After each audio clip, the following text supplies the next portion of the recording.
Salut YouTube, comme il fait froid et moche dehors, on va rester à l'intérieur et on va voir aujourd'hui une technique pour fabriquer un allume-feu à partir de boîtes à œufs, de sciure et de cire d'abeille. Cette technique, vous pouvez la retrouver dans le guide de vie et survie en forêt, écrit par deux Québécois qui s'appellent Jean-Marc Lord et André Pelletier, qui sont deux spécialistes du genre. Et cet ouvrage est préfacé par un autre spécialiste du genre qui s'appelle André-François Bourbeau. Cette personne, pour ceux qui ne la connaissent pas, cette personne a réalisé une expérience de survie volontaire en forêt. Et avec un ami, ils ont passé 31 jours en forêt avec seulement le contenu de leur poche. Ils ont battu ainsi le record du monde de survie volontaire. Et là, ils font le récit de cette aventure dans cet ouvrage qui s'appelle Le Surviton. On voit l'expérience au jour le jour, comment ça s'est passé du premier jour jusqu'au dernier. Après, il y a une analyse critique des techniques de survie. Et à la fin, il y a une présentation d'une centaine de techniques de survie en forêt, pour la plupart inédites, et qui en plus ont été réellement testées par leurs auteurs. C'est l'avantage de ces deux ouvrages. Déjà, ils sont en français, ce qui est assez rare dans le domaine de la survie en général. Et en plus, ils présentent des techniques qui ont réellement été testées par leurs auteurs et sur le terrain. Ce qui est important parce qu'il y a beaucoup de bouquins de survie, excusez-moi, qui présentent des techniques qui parfois relèvent tout simplement du folklore ou même qui ne fonctionnent pas, ce qui peut être dangereux pour ceux qui étudient la survie ou qui sont confrontés à une expérience de survie réelle. Comme je disais, c'est présenté dans cet ouvrage et vous pouvez le retrouver, pour ceux qui ont le livre, à la page 122. Donc c'est un allume-feu écolo pour le camping. Et voilà ce que ça devrait donner. A de suite. Pour ce faire, vous aurez besoin de boîtes à œufs. Ici, ce sont des boîtes à œufs en carton recyclé que nous trouvons dans le commerce. Vous aurez besoin d'un réchaud. Ici, c'est un réchaud alcool. Vous aurez besoin d'une boîte pour mettre la paraffine. Là, c'est une boîte à café en métal. Donc l'avantage de ces boîtes, c'est qu'on peut les chauffer sans problème. Et en plus, il y a un couvercle en plastique, ce qui permet de refermer après usage et de garder la paraffine propre.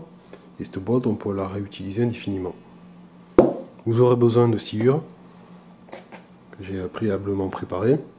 Il faut de la sciure bien sèche pour l'expérience. Et vous aurez besoin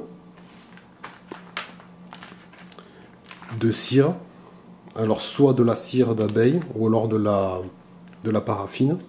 Ici il me restait des sets de feuilles de cire gaufrée. C'est un mélange de paraffine et de cire d'abeille.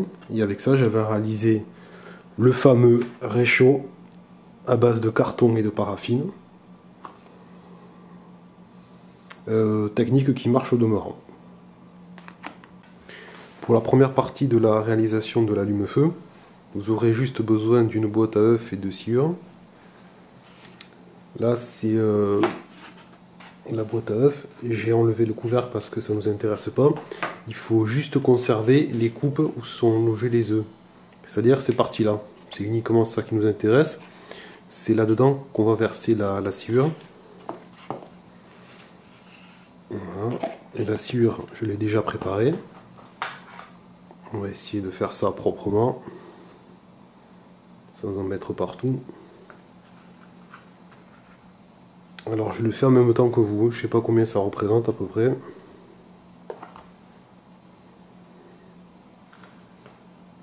Voilà.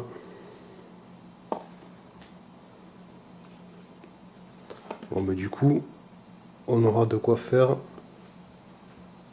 6 allume-feu. Voilà, je vais tasser un peu tout ça. Des endroits où il y en a un peu plus que d'autres. Et voilà ce que ça donne. Dans la deuxième partie du processus, on va faire fondre la cire. On va allumer pour cela le réchaud, qui est un réchaud alcool.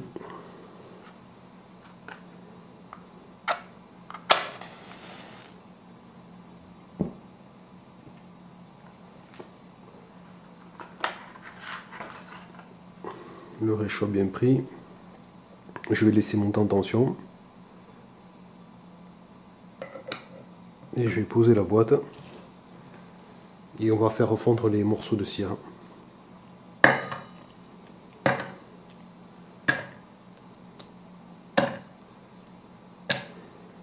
La cire a une consistance liquide à présent.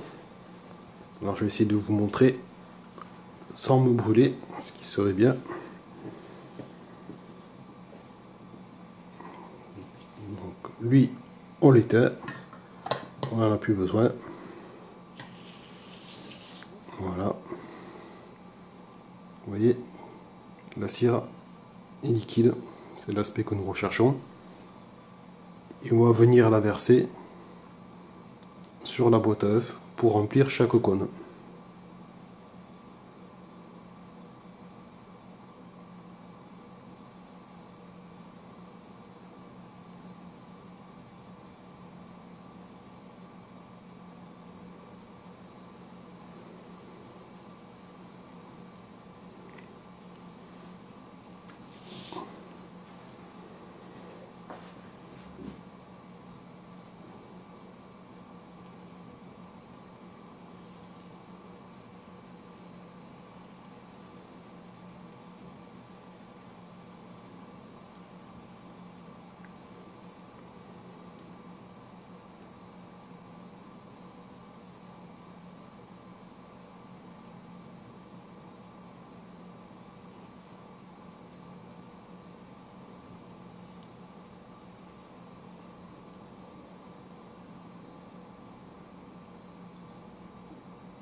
J'ai versé toute la cire dont je disposais. Je referme la boîte, j'en ai plus besoin. Et là, il faut laisser sécher. La paraffine a maintenant séché. Alors, comme vous pouvez voir, chaque cône était rempli de cire, quasiment jusqu'au rebord.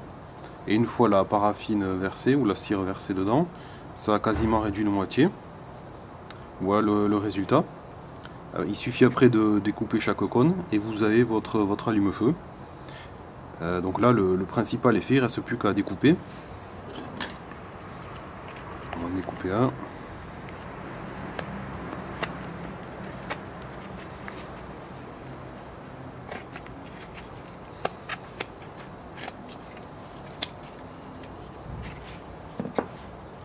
Et voilà de plus près ce que ça donne. Là, j'ai fait exprès de laisser tout ce carton pour faciliter l'allumage. Et maintenant, on va le tester dans le barbecue.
Pour la durée de combustion, elle est excellente. Sur votre gauche, vous avez un allume-feu que j'ai allumé il y a à peu près 5 minutes.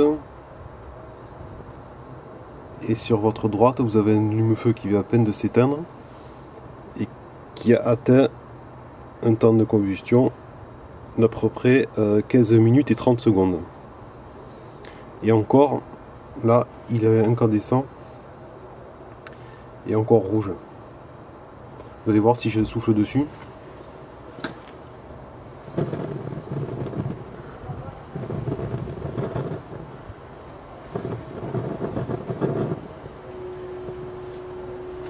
et voilà, ça repart. Au final, que peut-on dire sur cet allume-feu? Mais la première des choses, c'est que le temps de combustion est excellent. J'ai allumé 2 de ces allume-feu pour le test et j'ai obtenu un temps de combustion compris entre 15 et 20 minutes, ce qui est très long, même comparé aux allume-feu du commerce. La deuxième chose, c'est que c'est un allume-feu écolo, dans le sens où il est réalisé à partir de matériaux que nous avons récupérés ou réutilisés. Les boîtes aux œufs proviennent du commerce. La sciure, ça peut provenir de travaux, ou lorsqu'on travaille on coupe du bois. Ben, c'est pas des coureurs des bois qui j'ai enseigné comment récupérer de la sciure. Hein. Et après la cine paraffine qui peut provenir de vieilles bougies que l'on a récupérées également. Au niveau du poids, on obtient un poids moyen compris entre 18 et 20 grammes on va dire. Ce qui est assez léger. Par contre c'est assez volumineux comparé à ma main. Voilà, j'ai laissé du carton exprès autour pour faciliter l'allumage. Ça c'est le conseil que je pourrais donner. Et le deuxième conseil que je pourrais donner, ça serait d'utiliser de la sciure bien sèche. Ça j'insiste là-dessus. Et essayer d'avoir une sciure aussi qui soit assez grossière. Comme ça va faire une sorte de mix qui soit assez aéré dedans. Voilà, donc au final c'est une petite astuce qui fonctionne très bien, il n'y a pas de problème. Et que vous pouvez tester à la maison. Et c'est quelque chose que vous pouvez prendre sur le terrain pour allumer vos feux. Voilà, salut, bye!